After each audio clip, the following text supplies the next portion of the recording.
Welcome, everyone, to Family Talk. It's a ministry of the James Dobson Family Institute, supported by listeners just like you.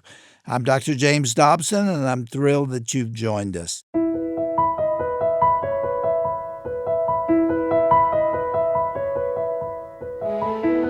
Well, welcome to Dr. James Dobson's Family Talk. I'm Roger Marsh.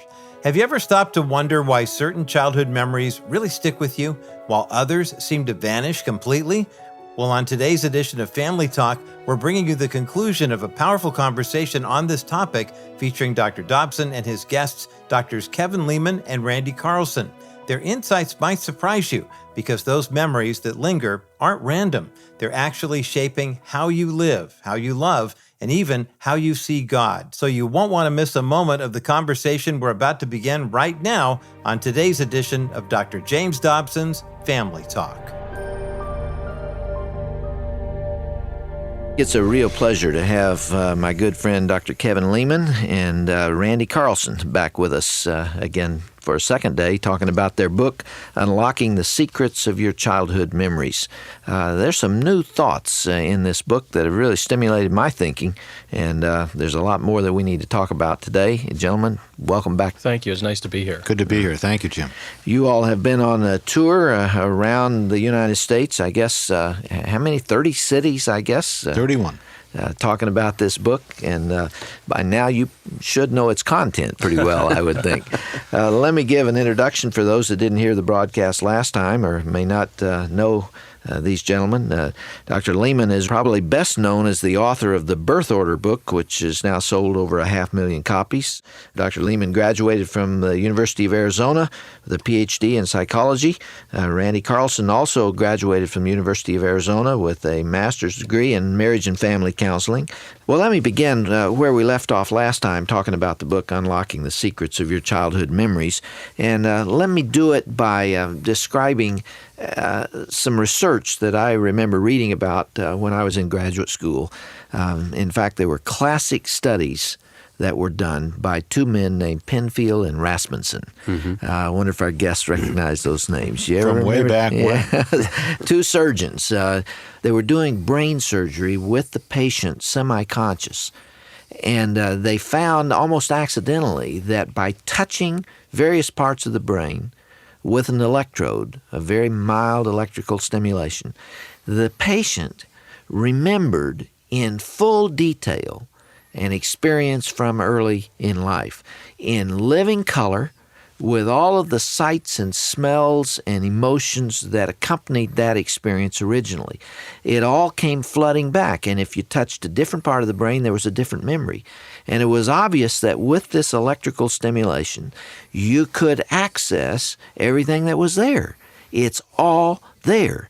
Now, you only remember certain events and certain episodes, so it's highly selective. So obviously a lot is being dropped out, which is there. It's locked in. Whatever memory is, however the molecules retain information, everything you have experienced is there in the brain. That was the conclusion of Penfield and Rasmussen. Now, with that selective aspect, tell us, as a place to start today, what that mechanism is that allows certain memories to stick or lodge in the conscious mind and others to be dropped out. The vast majority are not there. You can't reach out and get them unless there was just the proper stimulation, just the right kind of triggering episode from your life today. Most of us don't have brain surgeons to touch our brains with electrodes. So what's the mechanism that determines what you remember and what you don't remember? Well, I think it all started with the wonderful way that God created each of us. I've often thought, if you ever read the newspaper and read of all the deaths that you'd read in just your normal course of reading a newspaper from cover to end, if you were emotionally close or too sensitive to all those deaths and destruction and so forth, you wouldn't be able to get up and eat your dinner. You wouldn't make it through the next day. So God has protected us.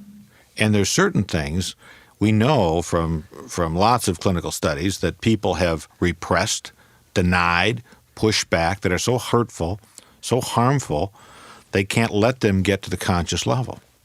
And again, Randy and I face this as we meet people. And again, we caution people that this is not a book to run out and buy or go to the library and check out just for the sake of opening up a can of worms, just to go back and look at those slimy little critters. But this is a book for people who are stuck. And let me go to an example, if I may, of a woman who's been married 18 years to a man who she says is a hugger. Now, this is a man who goes up and gives his wife a hug for just absolutely no reason other than to say, honey, I love you and I care about you. This is a man who takes the garbage out on Mondays and Thursdays without being asked. This is a man who helps with housework, helps with the children. And her problem, of course, that she brings to me, Jim, is her husband. Now, there are women listening to us right now who would kill to have a husband who would be a hugger as opposed to a grabber. Yeah. There is a difference.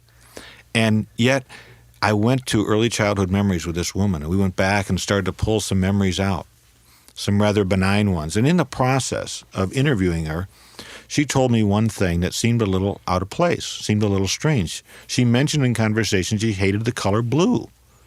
Well, I made a mental note of it, and I scratched it down on my yellow legal pad that I take notes on. And again, we're pulling up these memories, and all of a sudden, the look of terror comes over her face. And it was just a panic-stricken, hysterical-like look on this woman's face. And I knew what happened. One of those memories had slipped up from the unconscious level to the conscious level, and she says, oh, I can't believe it. And I'll shorten this as best I can, but she remembered her father taking her out in a boat and molesting her when she was 9 years of age. Guess what color underwear she had on? Blue.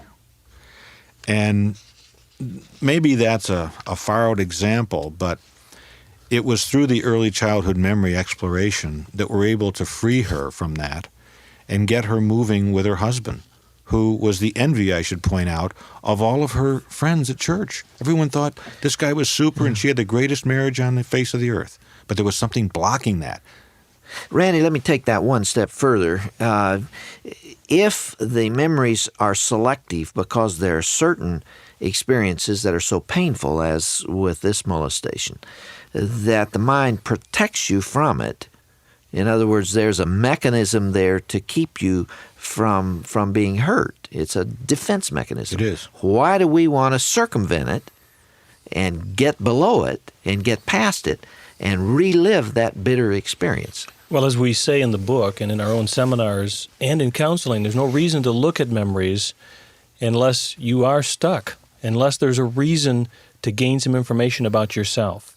Most of us in life can learn a great deal to be better at what we're doing as believers, as daddies or mummies, because we still carry those threads from our childhood which keep us stuck. And so we can gain a little information or a lot of information. But like we say right at the beginning of our writing, don't go back there and find a parent or someone to sacrifice on the altar of your anger or bitterness. That's not what it's about. We want people to look at their memories only from the standpoint of moving ahead. Being stuck means what? Explain what you mean when you say you're stuck. Well, being stuck perhaps in your spiritual life. Perhaps you're a person that doesn't believe that God is who he really says he is. That he can take people like you and I who are imperfect and love us in an unqualified manner. There's a lot of people who struggle with that. And again, they tend to be the types who bite off more than they can chew and procrastinate on a few other things. But see, the lie that they've been living is locked in those early childhood memories. Perhaps with an authoritarian father. Good distinction between authoritarian and authoritative. And many, many women, I deal with so many women, that's why I draw on them more than I draw on men, if you'll pardon me. But so many women tell me that they grew up in homes where their father would just have to look at them to get them to straighten up. And see, they come away with a view of Almighty God as someone who might be very vindictive, very authoritarian.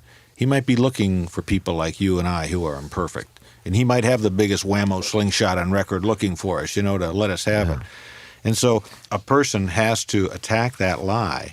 And Randy and I talk about the ABCs of true therapy, and that is accept the fact that some of your memories might in fact be lying to you.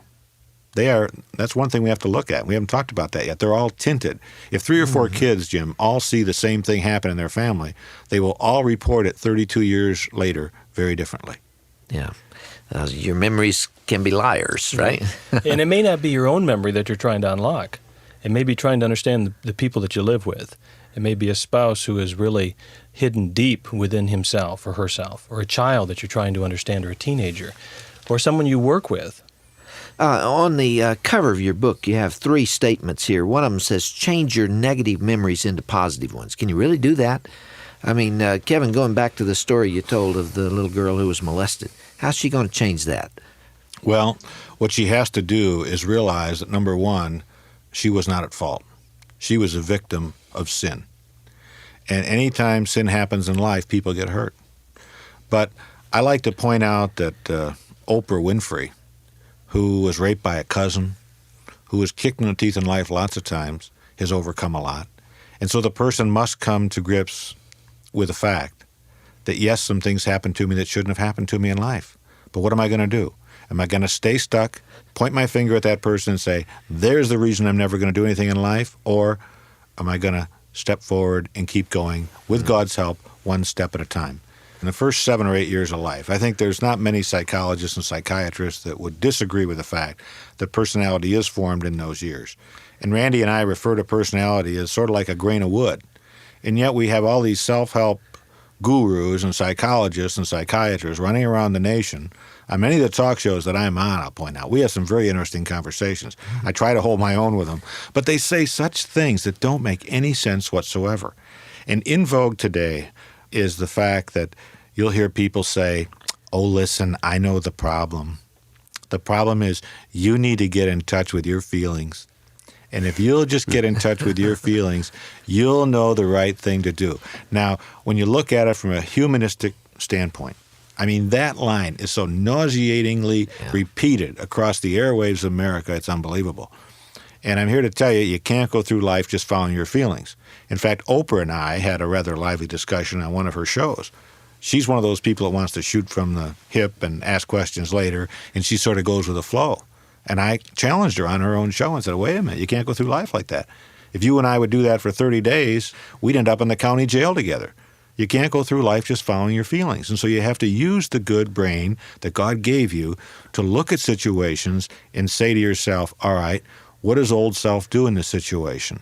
And what is new self going to do differently? And this is what North Americans must do. And that is they have to realize that what feels good isn't good for them. The things that they need to master are things that don't feel good, that don't feel right. It's a little bit like putting on that new pair of shoes. And you gravitate to the old comfortable. And there's so many people today who go through one relationship after another, and they tell themselves the vicious lie, hey, I've got me a new Chevy. And the fact of the matter is they got the same old Chevy with a different paint job. Is it possible, in your perspective, to change those tapes and be different than your foundation? If you understand Romans 7 and what Paul was trying to say, when he was saying, I don't understand myself. Yeah. I tell myself I'm not going to do these things, and I do those things. And those of us as parents tell ourselves, I'm never going to be like my mother. I am never going to be like my father. I'm never going to be like that teacher. And we go ahead and repeat it. And what we have to keep in mind is that like a magnet, you're sort of pulled back into that earlier learned behavior. Yes, you can change the behavior. But what we want to tell you is the wood grain remains. And you must fight it one day at a time. Just like the Alcoholics Anonymous people fight alcoholism one day at a time, you must do the same thing in your personal life. But you don't believe in determinism. You have a free will. Right. You have Absolutely. An opportunity to make your own decisions. God gave you that ability and opportunity. I think in life there's a point along the way where we must forgive those who went before us. We were raised by imperfect people, and unless we cross that bridge of forgiveness, at some point, I think we carry a lot of that baggage into our adult life. And maybe just a little bit of baggage, or maybe a lot of baggage, but forgiveness becomes the key. And so many people feel they have so much to forgive, don't they? They're bitter and angry at siblings and at parents especially. Let's look then at the practical steps to do what you're recommending in your book, Unlocking the Secrets of Your Childhood Memories. We're talking to people with a flood of memories. As we've been talking, they've been thinking, yeah, I remember that first encounter with my mother or my father, my siblings, and so on. Well, what do you suggest they do? How do they go about unlocking their memories? Well, as far as unlocking the memories, it's good to write them out and to write out several of them if possible and find the thread that pulls them together. It may be the emotion, it may be the color, it may be a father that's present in all the memories, or it may be that you're alone in all of your memories, and you'll start to see the thread that comes together. Once you've gained some insight on what your memory tells you about yourself, you need to do something about it. And we talk about the ABCs of truth therapy. The A simply meaning accept the fact that your memories might be lying to you. When I think back to that fourth grade memory for me and the spelling bee, misspelling the word, feeling like a dummy, I've had to rewrite that for myself. Accept the fact that that is lying to me. I didn't misspell the word because I was a dummy. I misspelled the word because I didn't study. I wasn't prepared. I didn't like spelling. I didn't take the time. That's the truth.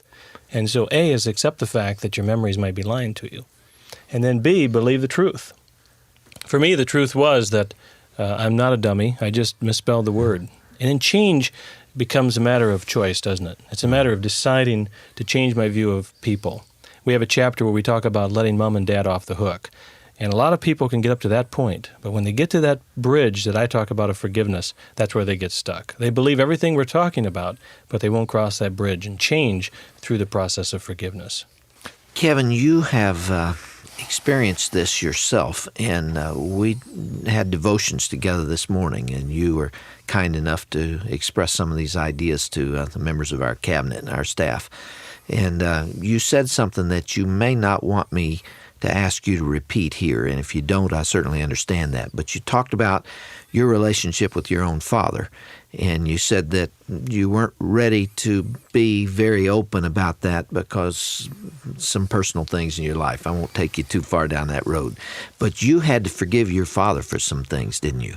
You've kind of used your early memories in the way that you're recommending to others. This is sort of autobiographical, isn't it? There's an awful lot of Randy and I in that book, and that certainly points directly to my life, squarely to my life, and the forgiveness factor is something, like you say, I've learned. Let me say this, Jim, that I have a lot of memories of my father that are hurtful, terrible. I won't discuss them in detail, but I'll let it go at that there's hurtful, terrible memories there. And yet you said this morning that he became your best friend. Yes. He was a drinker. He embarrassed me. Kids in my school referred to the local gin mill as my father's office. I used to laugh it off to try to save face with the peer group. But something happened when I was 19 years of age where our family was clustered in a hospital meditation room with a surgeon. He was telling us that my father had less than 50-50 chance of pulling through the surgery. And it was my sister, my brother, my mother, and the surgeon, myself. And all of a sudden, my father went by on a stretcher being wheeled into surgery. And my mother, who was a registered nurse, looked up and said, "Oh, there he is." And she shot off after him. And my sister and brother went out the door, leaving the surgeon and I there. Then the surgeon went out the door. And I was standing there, 19 years of age, and my thought was, well, I suppose I ought to walk along and catch up to him to at least appear that I care. Because the fact is that I couldn't have cared less if that man lived or died. And yet, in 1983, when my dad passed away, there weren't two people on the face of the earth that were any closer than my dad and myself. And it's a long story, but at age 20, I met my wife. She was the believer. She was the trigger that God used in my life. Through forgiveness, I saw my father completely different. My father came to know the Lord in his 50s, and like I say, there weren't two people in this world that were closer. The reason I asked you to share that is because it gives hope, obviously, to others who don't like to think back on their childhood. They don't want to think of those early memories because they're bitter and they're hurtful and they were wounded back there, and they'd rather keep it all closed down. But by going back and reliving it and looking at it from an adult perspective and from a Christian perspective, you reconciled your relationship with your father. If you close it up and bottle it up, it'll seek its way out. That's the way stress is in our life. You can't keep things bottled up. It's going to seek a way out, either through the muscular, the skeletal system, some way it's going to get out. Or it's going to be just dumped on other people in other relationships. In other words, it's going to be a scapegoat theory. I'm mad about this, so I'm going to take it out on you, you, and you. We only experience the process of healing when we run toward our hurts and not run away from them. And that's what we help people do with their early memories, to look at them, not only the bad ones, but the good ones as well. And even within seemingly negative memories, there are strength. We can find things about ourselves through our negative experiences that do give us hope for today and for tomorrow, and tell us a great deal about ourselves. I'm sure you would agree, Randy, that where those memories have been most painful, that the individual may need some help. Exactly. And this is where a professional counselor or psychologist or pastor would come into play, to sit down with someone to help you really process the information you're gaining. This is a starting point for many people. But look for someone who wants to get rid of you, meaning you want to find a counselor, a psychologist who has a game plan, someone who doesn't see therapy lasting forever, and someone who really does believe in termination, because it really does help. Boy, that is really important, because you become a meal ticket to somebody, and they have something to gain by just keeping you hanging on forever. There really does need to be some direction with an end point in mind. In putting this manuscript together, we wanted to help people start on that road, to realize that they can start on the process of looking at their early experiences and learn something about themselves so they don't need to stay stuck with those messages. The letters we've already gotten from lots of people, I think, are significant, because most letters are starting off with, "I've read your book, and all I can say is, wow. It's given me new insight into our entire family." And they're reminiscent of the letters I got from people when the birth order book first came out. This book has a whole lot to do with our spiritual lives too, doesn't it? Absolutely. It has a lot to do with our relationship with God, because we tend to see Him the way we saw our fathers, and to a little lesser degree our mothers in the earlier experiences. And we build this on Philippians 4:8, where Paul tells us to think on those things which are right and true and admirable and good report. And so many of us don't do that.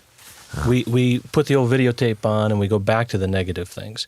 And so putting our minds on positive things and looking at Scripture memorization is a big part of the process of healing as well. I think of Proverbs 23:7 that says, "For as he thinketh in his heart, so is he." In other words, we are what we think. What you all are saying is that you can change how you think and how you see your past, and begin to go rewrite those. Or we are what we remember. Yeah, that's right. And we are also implanting into our children's lives memories. Now, there's a whole new subject that we'll have to talk about sometime, because you are forming the memories that your children will later look back on. And it's very important as a parent to understand that they will look back on their childhood with you. And we talk about how to approach that as a parent, how to not repeat some of the same parent traps that our parents experienced in raising us. And the bottom line is, I think it's an uplifting statement that you're better than that. And most people tend to have a very critical look at themselves, and they see those flaws and they magnify them. Well, Kevin and Randy, thanks for being our guests these 2 days. You've brought, as usual, Kevin, a new twist on things. The books that you write are not just repeating things that other people are saying. This makes us do some new thinking. Randy, appreciate your part in it. Did you actually write the book? We worked together. It was co-authored. Yes. How can I find a person like you? And we're still friends. I appreciate you being with us. Thanks, Jim. Well, what a fascinating look at how our earliest memories quietly shape who we are and who we become. You're listening to Dr. James Dobson's Family Talk, and today's program featured a conversation with Dr. Dobson and Drs. Kevin Leman and Randy Carlson discussing the power of childhood memories. If you missed any part of today's broadcast, or if you'd like to go back and listen to part 1, you can do so when you visit jdfi.net. Here at the Dr. James Dobson Family Institute, we are committed to preserving and promoting the institution of the family and the biblical principles upon which it is based. We invite you to partner with us in this important mission, and you can make a secure donation when you visit jdfi.org. Well, I'm Roger Marsh, and on behalf of all of us here at Family Talk and the Dr. James Dobson Family Institute, thanks so much for listening today. And I'd like to take this final moment of our broadcast time to wish my mom a happy birthday. Kathy Marsh celebrating 93 candles on her cake. And then she'll be enjoying that with my sister later on this afternoon. Mom, I love you so much, and thank you for the many fond memories that you helped my brother and sister and me to enjoy all those years when we were growing up. I love you, Mom. Happy birthday. Be sure to join us again next time right here for another edition of Dr. James Dobson's Family Talk, the voice you trust for the family you love.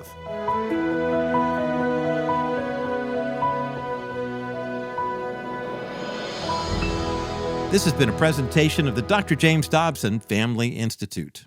This is Roger Marsh from Family Talk. The freedoms we enjoy today were hard-won by those who came before us, and it's up to all of us to protect them. Here at the Dr. James Dobson Family Institute, we're committed to defending religious liberty and the timeless values that shaped our nation. Through our broadcasts, articles, and resources, we equip you to stand for godly principles in your own community. So thank you for partnering with us to protect faith, family, and freedom for future generations.